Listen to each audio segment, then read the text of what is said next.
Look at this photograph. Just look at it. 148-foot ceilings, 84 granite columns, light pouring through arched windows 50 feet wide. A room designed on the same proportions as the ancient baths of Rome. This was not a palace. This was a train station, and it doesn't exist anymore. Not because it collapsed, not because it burned, not because anyone had to demolish it. It was demolished because someone decided you didn't need to see it anymore. And when the wrecking ball hit those columns in October 1963, people stood in the street and cried. Architects held signs reading, "Don't amputate, renovate." Nobody listened. Those 84 columns, each one a masterwork of precision stonework, weren't preserved, weren't studied, weren't donated to a museum. They were dumped in a swamp in New Jersey, like evidence at a crime scene. And here is the question nobody asked. Why the hurry? Because this wasn't one building. This was a pattern, a global, deliberate, and suspiciously well-timed removal of the most extraordinary structures ever built on this planet. And today, we're going to go through them. Pause, 3 seconds of music swell, stay with me, because what you're about to see changes everything. Before we look at individual buildings, you need to understand the pattern first, because once you see it, it's impossible to unsee. Between 1860 and 1970, the most extraordinary buildings in the modern Western world were systematically demolished. Not all old buildings, not random ones. Specifically, buildings in what architects call the Beaux Arts style, the neoclassical style, massive columns, ornate carved facades, domed ceilings. Precision stonework that still baffles engineers today. And they were replaced, almost universally, with flat, featureless glass and steel boxes. Every single time, the justification was the same. Progress, economics, a changing world. But here is the question that justification cannot answer. If these buildings were too expensive to maintain, why were they built in the first place? Who built them? How were they built so fast with the technology that supposedly existed at the time? Because here is the architectural reality that mainstream historians avoid. Modern stonemasons, professionals today, openly admit they cannot reproduce the precision found in these 19th century structures.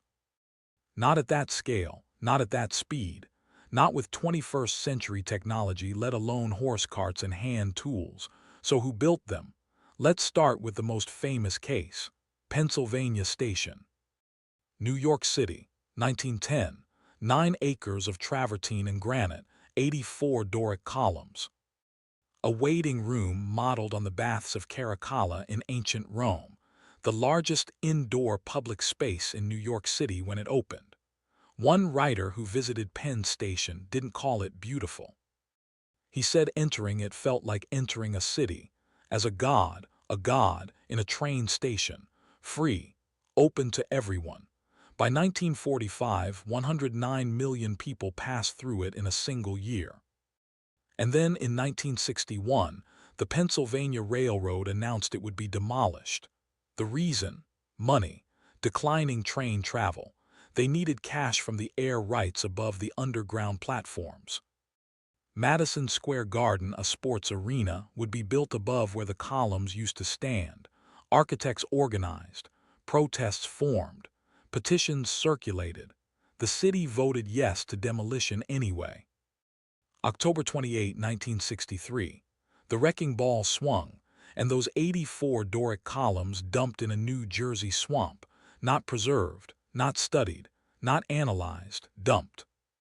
The New York Times editorial board called it, and I'm using their exact words, a monumental act of vandalism.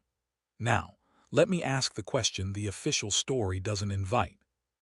Why not study the columns first? You don't have to save the whole building. Just let one team of engineers spend 6 months documenting exactly how those stones were cut, how the joints were fitted so tightly that you can't slide paper between them, how the acoustic properties of that waiting room, which modern engineers still cannot fully explain, were achieved without a single computer. No study was ordered. No documentation was commissioned. They just demolished it, fast, total, permanent. Yale historian Vincent Scully put the loss into one sentence. He said, "One entered the city like a god, one scuttles in now like a rat. From god to rat, that was the trade. Now I want to show you a building most people have never heard of. The Singer Building, Lower Manhattan, completed 1908. When it opened, it was the tallest building in the world. 47 stories, 612 feet, red brick and ornate bluestone rising from a 14-story base into an elegant tower crowned by a mansard roof and lantern.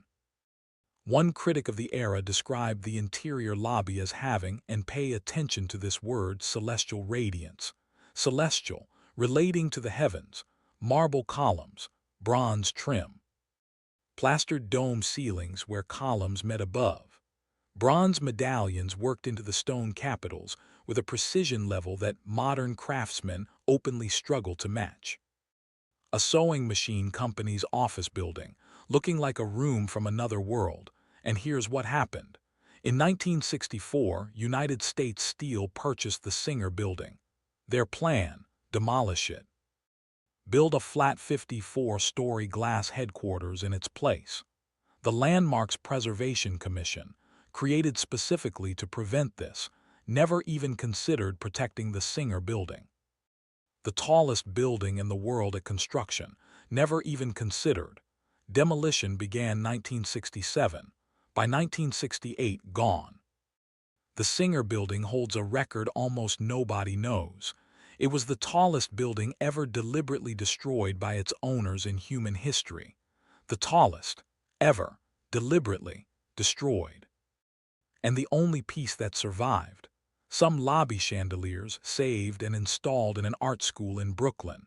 Chandeliers, from the world's tallest building.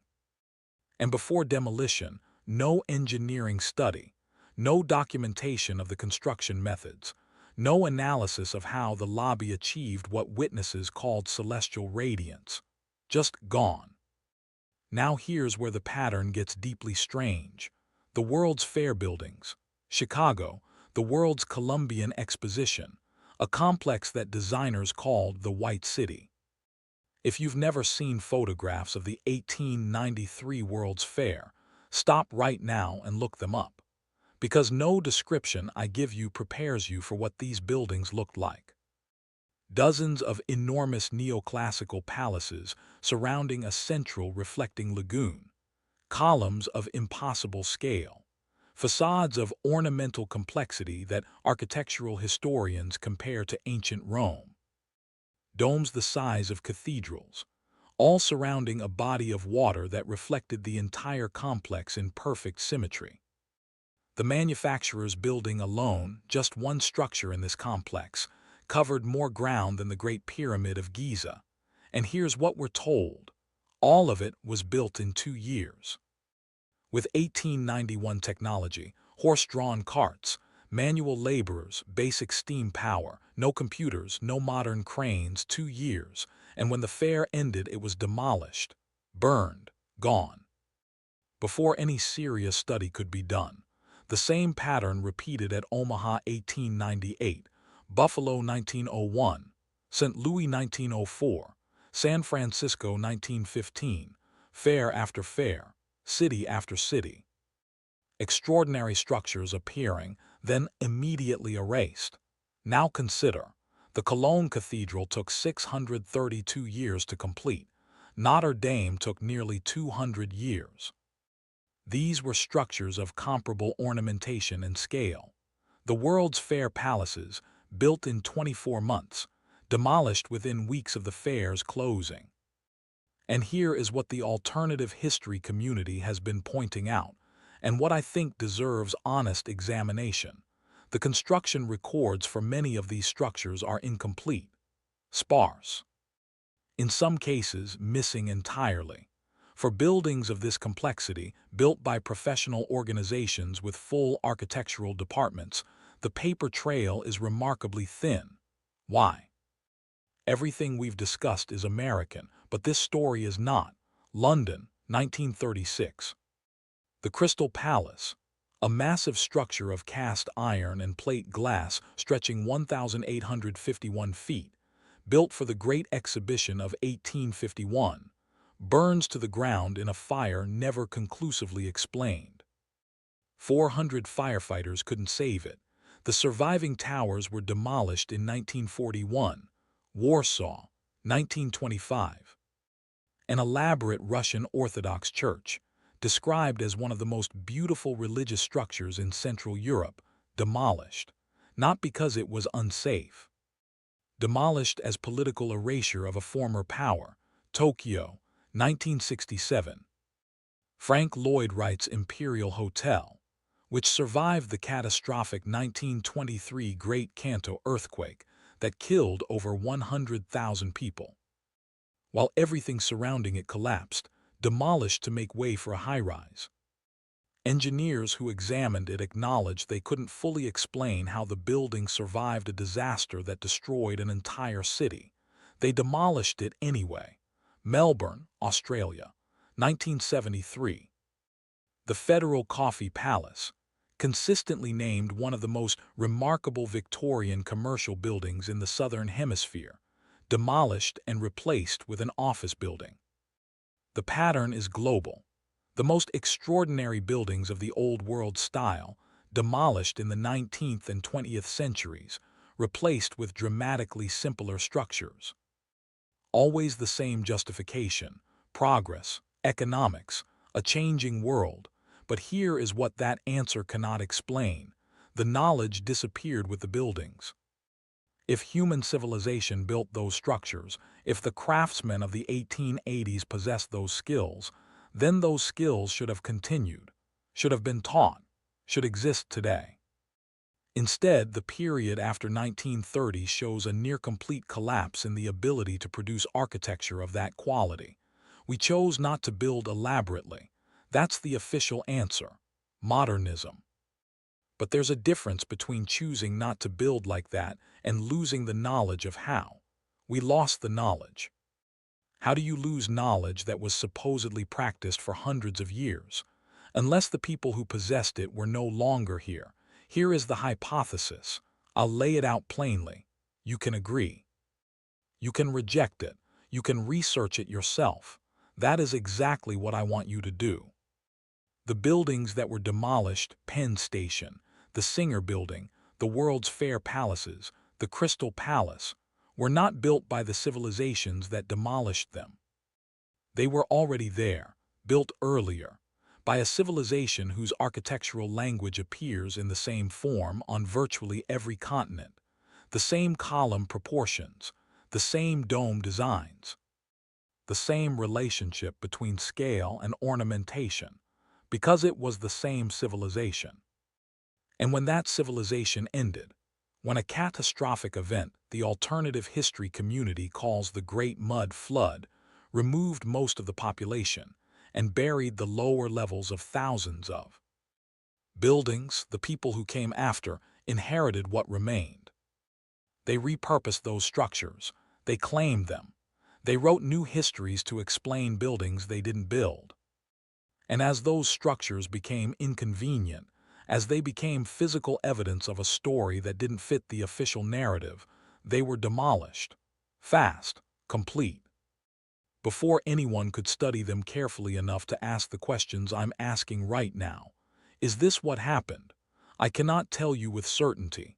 What I can tell you is this: the precision of these buildings exceeds what the tools of their supposed construction era can explain. The timelines don't hold under scrutiny. The demolitions were suspiciously fast and suspiciously complete. And the knowledge of how to build like this has vanished from human civilization, with no adequate explanation for why. These are documented observations, not fringe claims, not conspiracy. Documented, observable, repeatable. The questions they raise deserve serious investigation, and they are not getting it. The buildings are gone. We can't bring them back. But the questions they leave behind, the questions their demolition may have been designed to silence, those questions are alive.